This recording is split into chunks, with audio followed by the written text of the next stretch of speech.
I'll make it bigger. I'll just do it. Oh, you're live.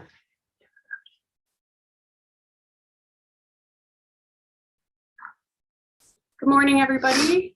Welcome back to day 2. My name is Veronica McDonald. I'm an instructor with the Aboriginal Sports Circle.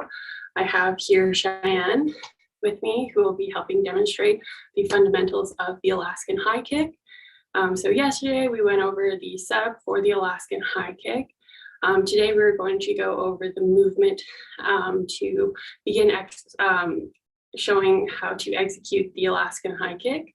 So Cheyenne here is going to be my demonstrator. If you want to introduce yourself. My name is Cheyenne Lafferty. I work with the Aboriginal Sports Circle. I'm the community programmer. So I do lots of things with the Northern Denny Games.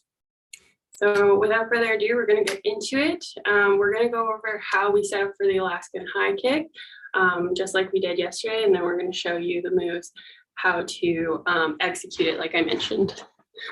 So with your both feet on the floor, you're going to stick them out in front of you. Again, identify your dominant kicking leg. So Cheyenne kicks with her right foot, so she's going to stick out her right foot. And just like our stretch, we're going to bend it. Your opposite foot, take your dominant hand and you're going to hold that opposite foot, whichever way you choose. Remember, you can do it over the top or underneath, whatever feels comfortable to you. I always kind of recommend over the top. The other hand is going to place behind you, nice and sturdy, hand wide, so that you have a good base to hold your body. So with this, we're now going to bend our kicking leg, and this is how we set up for the Alaskan high kick. So now that we are ready, we are going to start some of the movements as to how we are going to prepare ourselves to kick a target. So one of the things that you saw Cheyenne do is that you saw her lift her bum off the ground here. So one of the things that I want people to start doing so that you learn the movement of the Alaskan high kick is setting up in your position, bending that leg and bringing that bum up, holding it and then coming back down. So those are the two things that we have to do for the Alaskan high kick is one, setting up. When we get ready to kick, we bring our leg up and our bum up. And then when we land, we do the same thing, keeping our bum off the floor until at least 3 seconds or an official says you're okay. So once you do that, you can then go back onto the ground and rest.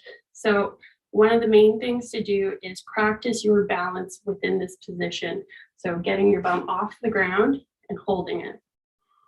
The second thing that we want to practice doing in the Alaskan high kick is not only getting our bum off the floor, but seeing this arm holding your opposite leg and driving that up as high as we can.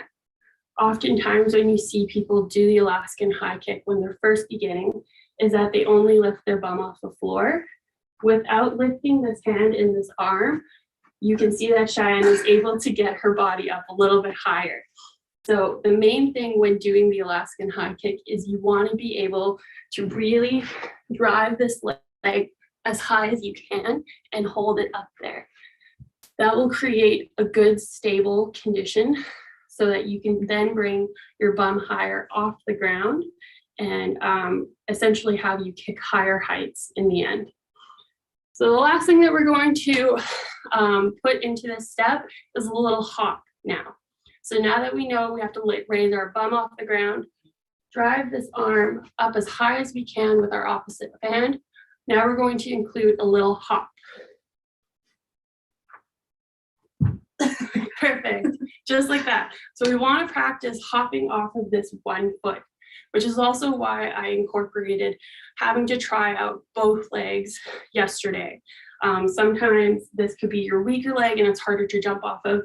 Sometimes your left leg, if you are right hand dominant, is your is your more dominant leg, just like me. So although I'm right-handed, I kick with my left for the Alaskan high kick because my left leg is the stronger one. So what we want to do is we want to incorporate one, lifting your bum off the floor, two, driving that leg up as high as we can, and then doing a little hop when we do it. Just like so, and then maintaining our balance, because that is the biggest thing when executing this kick, is having to maintain that balance after we kick, because if you hit the target and don't maintain your balance when you land, it doesn't count as a kick. So that is one thing that you should be practicing, pulling your leg up as high as you can, and then landing and making sure that you maintain that balance. So I hope that was helpful for you guys today. And if there's anything else that we can incorporate, please let us know. But we will be executing everything tomorrow and using that target to actually try and putting all of our steps together and trying to see how high we can kick. So thank you so much for taking the time to meet with us today. I really appreciate you being here, and we hope to see you guys tomorrow for our half-hour session.